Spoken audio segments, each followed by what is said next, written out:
토트넘은 FA컵에서 힘겹게 벌리를 1대0으로 이기며 32강에 진출했지만 손흥민 빈자리는 채우지 못했다는 평가를 받고 있습니다. 손흥민 선수가 팀 내 얼마나 중요한 역할을 하고 있는지 확인시켜주는 경기였습니다. 경기는 시작 전부터 토트넘이 손흥민 선수가 없이 얼마나 활발한 공격을 보여줄 수 있을지가 최대 관심이었습니다. 하지만 결과적으로 페드로 포로의 결승골로 승리는 했지만 처참한 골결정력을 보여주고 겨우 승리를 챙기는 모습이었습니다. 톱으로 나선 히샬리송은 부정확한 골로 골문을 두드렸을 뿐이었습니다. 히샬리송은 팀 내 최저 평점을 받으며 경기를 마무리했습니다. 토트넘은 16개의 슈팅을 시도하고도 1골에 그치며 아쉬운 골결정력을 남겼습니다. 현지에서는 손흥민 선수의 부재를 아쉬워할 수밖에 없었습니다. 워낙 벌리를 상대로 우위를 지켜오던 토트넘이었음에도 겨우 승리할 수밖에 없었던 공격력이었습니다. 손흥민 선수는 시즌 초에는 원래 포지션인 왼쪽 윙어에 배치되어 이타적인 플레이를 선보였었죠. 그러나 최전방 공격수인 히샬리송이 결정력에 문제를 보여 스트라이커로 자리를 옮겼었는데요. 스트라이커로서도 놀라운 활약을 펼쳤습니다. 팀 내 주요 선수인 메디슨의 부상으로 스트라이커까지 볼 연계가 되지 않자 다시 자신의 자리로 돌아가 또 다시 활약하고 있습니다. 우린 이 클럽을 대표하는 아시아에서 온 한 세대에 한 번 나오는 선수를 소유하고 있어요. 그를 4년마다 5주 동안 잃게 되는 건 그가 기여하는 것에 비하면 아무것도 아닙니다. 이는 토트넘의 포스테코글루 감독이 손흥민 선수가 아시안컵 차출로 인해 자리를 비우게 되는 상황에 대한 답이었습니다. 한 기자는 아시아나 아프리카 선수들을 영입하는 것을 앞으로 고려해야 할까요? 1군 선수 3명이 빠지는 건 많은 거고 늘어나면 문제가 될 텐데요. 라는 질문을 던졌죠. 다분히 아시안컵과 아프리카 네이션스컵을 무시하는 인종차별적인 의도가 담긴 음침한 질문이었습니다. 이에 대한 포스테코글루 감독은 완벽한 대답으로 수준 낮은 기자의 질문에 일침을 가했는데요. 또한 그의 대답은 손흥민 선수를 선수로서 주장으로서 매우 신뢰하고 있음을 다시 한번 확인할 수 있었습니다. 아시안컵을 앞두고 한국과 일본을 대표하는 손흥민 선수와 쿠보 타케우사의 발언이 양국을 넘어 영국, 스페인 등 관련된 많은 국가에서 화제가 되고 있습니다. 손흥민 선수는 자신의 자서전을 통해서도 국가대표로서 뛰는 마음가짐에 대해 이야기한 적 있습니다. 그는 평소 내 입에서 나오는 국가대표의 책임감이라는 말은 순도 100% 진심이다.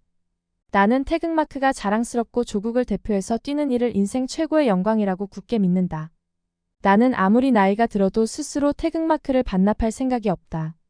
국가대표는 내가 먼저 고사할 수 있는 팀이 아니라고 생각하기 때문이다. 라고 이야기해왔습니다. 그만큼 손흥민 선수의 발언과 마음가짐은 국가대표 경기의 진심임을 확인할 수 있었습니다. 반면 일본을 대표하는 선수라고 할 수 있는 쿠보 타케우사는 아시안컵에 강제로 갈 수밖에 없다는 망언에 가까운 말을 해 질타를 받고 있습니다. 현재 스페인 리그인 프리메라리가 레알 소시에다드에서 뛰고 있는 쿠보는 19라운드 알라베스와의 경기를 마친 뒤 아시안컵에 대한 부정적인 발언을 해서 큰 논란을 낳고 있습니다. 그는 아시안컵이 리그 중에 개최되는 것은 유감이다.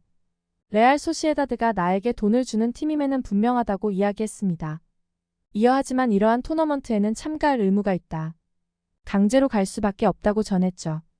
다소 경솔한 발언이 아닐 수 없습니다. 그러나 쿠보의 경솔한 발언과 행동은 이번이 처음은 아니었습니다. 쿠보는 지난해 6월 페루와의 평가전에서 경기가 끝난 뒤 유니폼을 교환했는데요.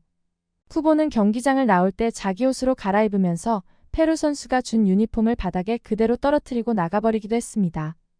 발목 부상에 신경 쓰느라 유니폼을 손에 들고 있었다는 것을 깜빡했다는 변명을 하기는 했지만 너무 자연스러운 행동에 축구팬들은 경악할 수밖에 없었습니다.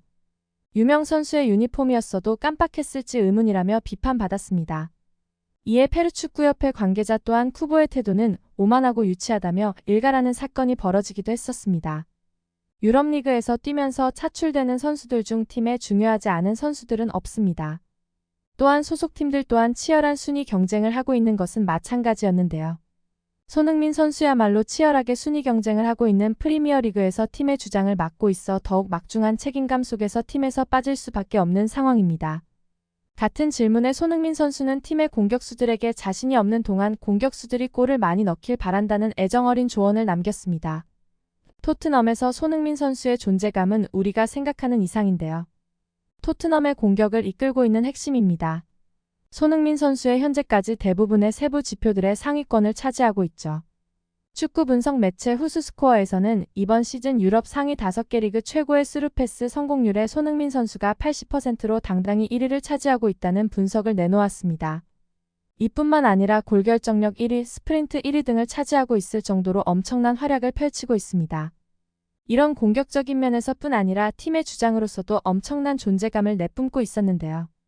포스테코글루 감독은 FA컵에서 벌리전을 앞두고 주장 손흥민 선수의 부재에 누가 주장을 하게 되냐는 질문을 받았습니다. 그는 아니요. 별로 중요하게 생각하지 않습니다. 손흥민은 우리의 주장입니다. 내일 누가 이 옷을 입든 그것은 나에게 중요하지 않습니다. 더 중요한 것은 손흥민이 우리에게 뛰어난 리더라는 것입니다. 라고 대답했죠. 포스테코글루 감독이 손흥민 선수를 정말 주장으로서 신뢰하기 때문에 나올 수 있는 답변이었습니다. 나라를 대표하는 국가대표 선수들은 물론 실력적인 면에서도 두말할 것 없이 중요한 의미를 가지고 있습니다. 또한 그들의 말과 행동도 정말 중요할 수밖에 없습니다. 그런 의미에서 두 선수의 행보에는 많은 차이가 있음이 분명하죠. 64년 만에 우승에 도전하는 한국 대표팀의 가장 큰 걸림돌은 일본일 수밖에 없습니다. 우리 대표팀은 이번 대회가 역대 가장 강하다고 평가받고 있습니다. 26명의 스쿼드 중 20명이 유럽파라는 양적으로 승부하는 일본에 우리는 질로 승부를 하고 있습니다. 프리미어리그 12골로 득점 3위 손흥민 선수를 필두로 10골로 전성기를 구가하고 있는 황희찬 선수, 파리 생제르맹 이강인 선수 등 최고의 선수들이 공격을 이끌고 있는데요. 어떤 결과가 나올지 벌써부터 기대가 됩니다. 영상을 끝까지 시청해주셔서 감사합니다. 구독과 좋아요는 영상 제작에 큰 힘이 됩니다.